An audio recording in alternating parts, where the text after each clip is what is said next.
Безобзирноста на крадците во последно време отиде до таму што се повеќе се посегнува по имотот на духовните храмови кои некогаш беа светиња за верниците. Современите крадци од различни националности и вера со невидена дрскост провалуваат во цркви, манастири, па дури и гробишта и посегнуваат по се што им падне под рака и има соодветна вредност.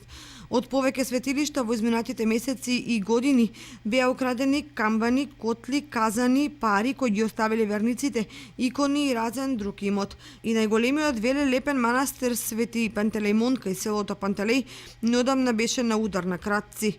Украдеа кршталната што крштеваме децата, свеќи беа крадели там поради надоле носили, черги беа носили, пари што имаше беа земали. Секој месец се објаѓат у манастирот, се претрешат. На 18 август качили се беа у конако тамо и има ја некој динар пари.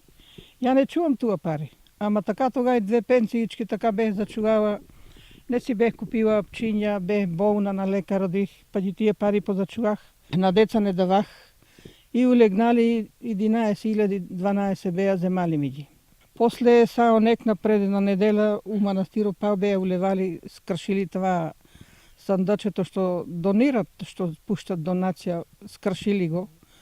Па што имало пари, там па колку са били пари, оти кој како дојде пушти, кој колку има пушти. Не сме видели колку са били и тие ги собрали земали ги. Крадците опремени со комбиња и други возила со мобилни телефони и јалат во изминатите 2-3 години ги украдоа камбаниите во црквата во селото Бели, во манастирот Света Петка, на Плачковица, во црквата во Тракање и во повеќе други населени места. Во суштина за ситни или не така големи пари се прават огромни штети.